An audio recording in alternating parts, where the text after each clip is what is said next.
So,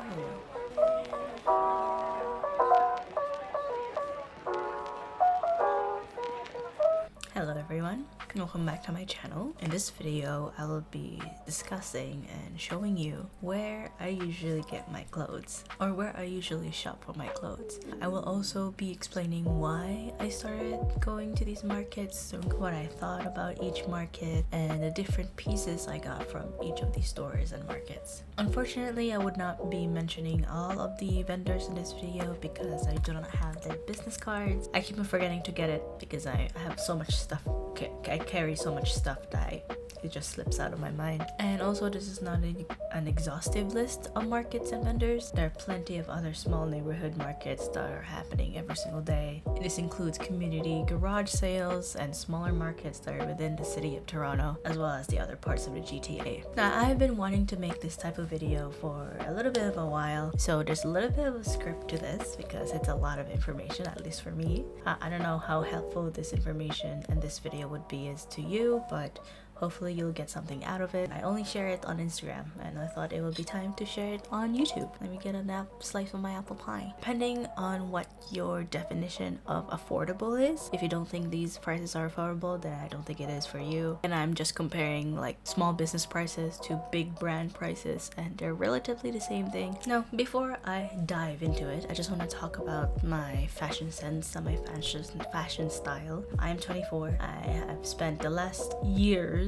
probably the last decade, trying to really explore my personal styles. Obviously, I started off following trends in high school. My fashion style is still a little bit on trend, but I have more access to the clothes that I actually like, and so therefore I have more opportunity to cater or curate my own personal style. But obviously, like many aspects of the human experience, my style and fashion sense has evolved and curated into this concept of my fashion style. Fashion is one of my main outlets of expression and creativity. I experimented. Again, I followed trends. I try not to follow trends, especially micro trends, but if I like something, then obviously I'm gonna get it, actually like it. An obvious starting point, at least for me, in my own fashion journey, is when I discovered the dark academia style. I didn't even know it had a name. All I know is that I wanted to look more academic, more professional, more chic, a little bit in the last year of high school. Going into college, I went to George Brown first before I went to U of T.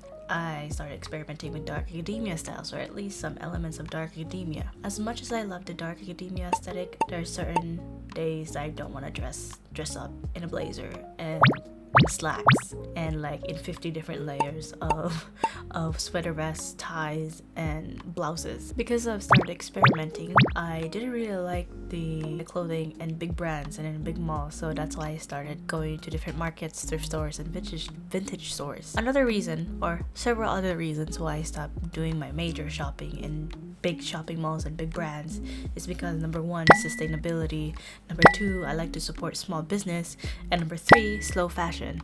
Most of the stores in big malls and most big brands are fast fashion, like H&M, Shein, and stuff. I mean, Shein is not in a big mall, but it is a big brand. By supporting small businesses and prioritizing sustainability and slow fashion, I would also save more money. Because back in high school, as I mentioned already, I follow trends, and that means trends change every few seasons or every season, and that means I would have to buy new clothes, and that's not sustainable. That's a lot of money. That is also not to say I 100% vetoed buying from malls, from big brands. What I do look for is the quality of clothing. Sometimes the clothes in these thrift shops and vintage stores doesn't fit well for me, so if it doesn't fit well, even though it is a great quality, obviously I'm not gonna buy it. For example, I still buy Levi's jeans because Levi's jeans are great quality. They also fit me.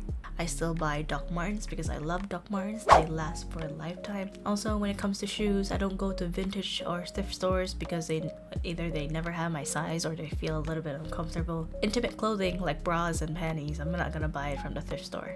Also, at the end of the day, humans would do what humans do best, and is to make a profit. Some of these vendors in these markets and thrift stores would upcharge their items It's like you might as well just buy something from a big brand. Just because they're from a vintage store and a thrift store does not mean that their quality is 100% better than the ones in big brands. So there's a little bit of nuance to this. Do what you need to do. You like what you like, you buy what you like. I will be dividing this video into 3 distinct categories: pop-up markets, neighborhoods, and specific shops and vendors. So we're gonna start with the pop-up markets because that is how I got into this market craze that I had in the last 2 years. There are so many pop-up markets in Toronto that I certainly lost count. The first pop-up market that I went to was the Underground Market in Chinatown, in Chinatown Center in Chinatown, Toronto. Admittedly, it was a little bit underwhelming because it was in a little cubicle. There were multiple vendors in one storefront, and I was expecting a little bigger, and for it to be actually underground and not on the second floor. But I did get to one of my favorite tops of all time. It's a halter top. For picture reference, this is the top that I was talking about. I posted a lot on my Instagram, and this is it. This was quite expensive for a sleeveless halter top, but it is exactly what I envisioned. And this is from Le Chateau. As you can see, it is from a big brand, but this is resold and it was still very expensive. But yeah, this is it. It is also backless, that's why I like it a lot. Halter, I love halter tops. The next market that I went to, or the markets, is the Welcome Market and the Good Friends Market. I put them together because these 2 markets are the ones I associate with one another more often, because the first time I went to the Welcome Market, the Good Friends Market was also happening just right next door, so therefore for me they're like the same thing. Both have similar vendors. They are also expensive in price. I rarely get any clothes from them because of the price point. They're like close to $100. Cheapest I've seen was like $60. Whether or not it's a good quality, I'm not too sure, because I just saw the price and just immediately just left the stall and went to other stall. I will say this is not my favorite market but it is one of the bigger ones that I have been to personally. The quality of the pieces here, especially the jewelry that I bought, are the hit or miss. The jewelry that I bought and broke a few months in wearing them was from this market, and I was really sad because they were actually really nice. I bought a pearl necklace once here, my first time here, and it broke. It's fixable, I just don't know how to fix it. Okay, so this was the pearl necklace that I was talking about that broke. It is freshwater pearls, and the reason that it broke is because this one, the jump ring, I think it's called, kind of broke. It shouldn't have done that in the first. I wore this like 3 times. The next one that I bought, or I think I bought this at the same time, this little again pearl. As you can see, I love my pearls. This is the pearl necklace, again freshwater pearls.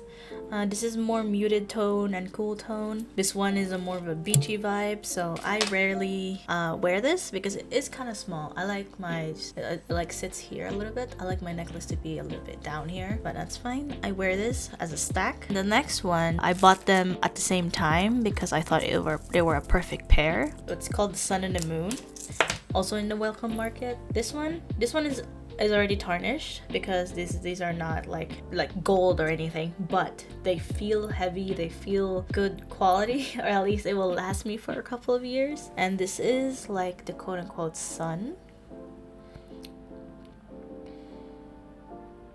Very pretty, and I tend to use this in a stack. And actually no, this is the moon. This is the moon, almost like a full moon. Yeah, there's even a moon engraved inside of it. And this is the sun. I use this in a stack a lot. This hasn't tarnished yet, I believe. And it's this one. And lastly is a I think how many carats is it? I think it's 18 karat, and it's not gold plated. I think it's gold filled, and it's a chain necklace, like a dainty chain necklace. I wouldn't say call this dainty because I've seen chain necklaces that are daintier than this. So I think it's like a medium dainty. It's not too chunky, it's not too dainty. I think it's the perfect size. It feels like there's some weight to it because there are certain necklaces, especially these chain necklaces, that feel light and cheap, and that is like most of the jewelry that I have from this market. They're really a hit or miss. It really depends. You just have to really like zoom in on the quality. Next up is Sunday Variety Market and St. Lawrence Market. Again, I put these two together because they're right beside each other. The Sunday Variety Market is one of my favorite markets because there's a mix of vintage and trendy modern pieces, jewelry, and food. It is also right by St. Lawrence Market, so if I need some more food, I can just go to the market, go to the other market. There's a place just right across the street, and this is one of my favorite because I also prefer the vendors here. Price is a little bit comparable to the Welcome Market and the Good Friends Market. Some are more expensive, some are actually decently priced. 35, 20, 40, maybe you pay 40 for a deal, like 2 for 40 or something. I purchased 3 pieces of jewelry from this market and they are becoming one of my favorites, and it's from the same vendor. I really like this vendor. The Sunday Variety Market, it obviously opens up every Sunday and only every Sunday from a certain time. Even though they do have a permanent place, it is still considered a pop-up market because I'm sure that the space will be used for other things during the week and they will just pop up during Sundays. Next up is the Kensington Market Flea in Kensington Market. So there's a market within the market, and this is the market that I went to a couple times before, but I never really realized that it was a market. I thought it was just part of Kensington Market, but no, there's like a flea market that happens within this neighborhood, and I finally learned what it's called. These are typically stalls in alleyways, like the small little alleyways in Kensington, or when there's space in front of a restaurant, they put some stalls in it. They're mostly jewelry, but there are some I have bought some jewelry from this market when I went there recently. I have some jhumkas from an Indian owned small business, and I cannot remember the name because I don't remember if I follow their Instagram. These are the jewelries I'm actually really excited to wear. These are the aforementioned jhumkas. They are peacock and they're purple. They're smaller jhumkas. I don't want something that's too big, otherwise I don't think it would match to my clothing because I don't have any traditional Indian clothing. Very pretty. I wore this once. And then the next one is the one that I found on the internet, but I never really got to buy it because shipping was expensive and they actually sold this item for a higher price. I think this was like $30 or $40, maybe like $45 at the most. And it's these serpent moon earrings. That is gorgeous. Absolutely gorgeous. This is like my dream. I am born in 2001. I know the motif of the snake is not necessarily a good thing, but I am born in 2001. 2001 is the year of the snake, therefore I am represented by the snake. Listen to these sounds. Very pretty. For the specific vendors that I bought, there's one vendor that I found on TikTok. Her stall this year was really big and I recognized the colors. Her style is more colorful, more chunky, maximalist with quirky designs. She literally had bok choy necklaces and earrings, and I think she made one with shrimp as well. As much as I love her stuff, bright colors is not really my style. Neutral jewel tone necklace from her shop, and it has been holding up pretty well. And it has the sun. Camera would decide to focus on it. There you go, that's the sun. Next one is from the Sunday Variety Market and is Noga Prima Jewelry. Love her pieces. I love her jewelry because it is so unique. I got 3 items. Can I pull up can I have 3 items I bought from her? The 2 were silver bangles. They're very, very simple actually. It's these silver bangles, and ooh, they do have like thinner bangles, like half of the size, and I'm planning to get the entire set. I just hope that it will be available the next time I visit the Sunday Variety Market. The 3rd piece that I got from her is this very gorgeous statement piece of the moon and a snake. Once again, I'm born in 2001. I'm represented by the year of the snake, and it's just this gorgeous blue snake that really caught my eye as I was walking past her stall. I want to wear this soon. I haven't worn it yet. It's been a couple months, and I'm really, really excited to wear it. The next vendor is the one that I frequent to on Sunday Variety Market, but never really got anything. But this vendor sells more trendy pieces. It's called Rand's Closet. The one that I visited at the market is more trendy, soft, girls frolicking in the fields, blouses and long skirts, and it's very, very summery. And I hope to support this vendor soon and get some of their stuff. And the next vendor that I absolutely love, but I have yet to buy anything from it, Fractal Flow Vibes to Wear. I have yet to purchase anything from them, but it still has the maximalist aesthetic. I just love the look of the brand, the seashells, the heart earrings and necklaces. I just love it so much. So yeah, those are like the main markets that I've been to. There are so many markets that I haven't been yet. I'm just gonna list them all. Maybe you have been to these markets and you can like tell me what your thoughts are and everything. One of them is called the Hippie Market, the Neighborhood Market, Toronto Night Market, Me Plus Art Market, the Menagerie Market, Bittersweet Market, Offline Market, and the Toronto Artist. Those are like, how many are there? 1, 2, 3, 4, 5, 6, 7, 8 markets I have, and I really want to visit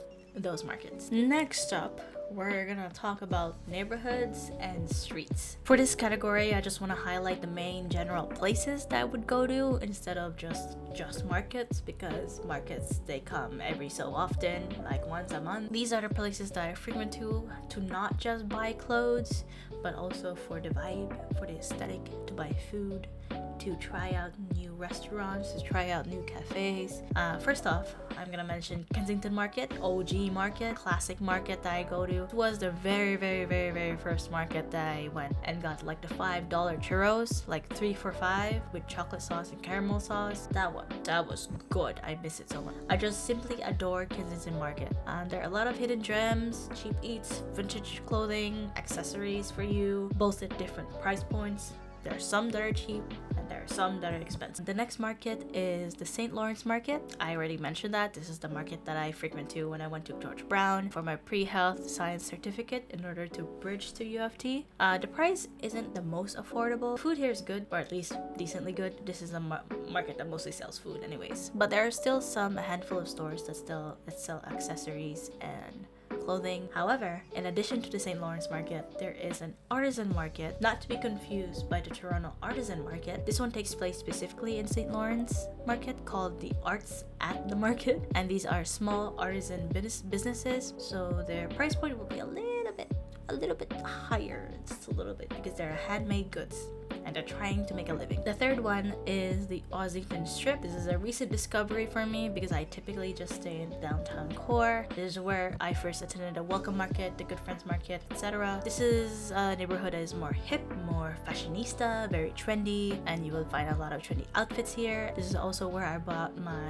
Mono's carry-on bag, as well as some cotton items, which are both Canadian brands. Cotton, by the way, is a Canadian brand that has 100% cotton, and it's really good. They're expensive, but they're really good. This is also the home of the Retro Market at 172 Ossington Street that is open from 12 to 6 every Wednesday and Sunday. Every Wednesday to Sunday. And then there's Queen Street. This is a place that is very popular and is known for its shopping experience. It has big brands like Brandy Melville, Aritzia, etc. But it also has some vintage and thrift stores like the Black Market. So Queen Street intersects with Spadina. So this is Queen Street from east to west, Spadina north and south. If you go up north, you will hit the Chinatown Center, and further north you will hit Kensington Market. And I just want to mention some specific stores or vendors from these different markets. There is a vendor called Pearl's Poop.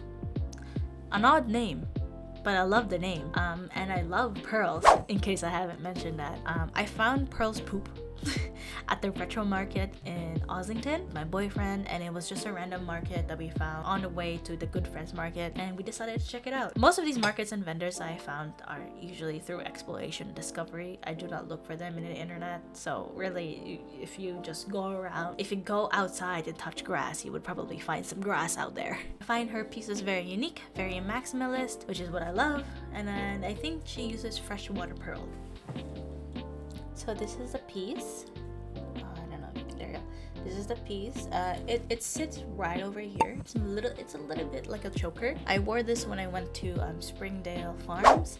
Not exactly the right jewelry to wear to a farm. And then next is Butterfly at Kensington Market, my most favorite of mine, because this is where I get most of my accessories, not jewelry, but like other accessories, the circle belt, the harnesses, the chains, the butterfly chains. If you're looking for a cheap buy when it comes to accessories, this is the place that you go to. I still have the harness that I had when I went to the Twice concert. It has like little butterfly wings in 2023, and they're still alive and well. I just love this one. I'm gonna show you some of the stuff that I bought from there. So I got this moon chain that I wear all the time, well, like most of the time when I'm feeling very whimsical, feeling whimsy. In my recent trip there, I bought 3 things.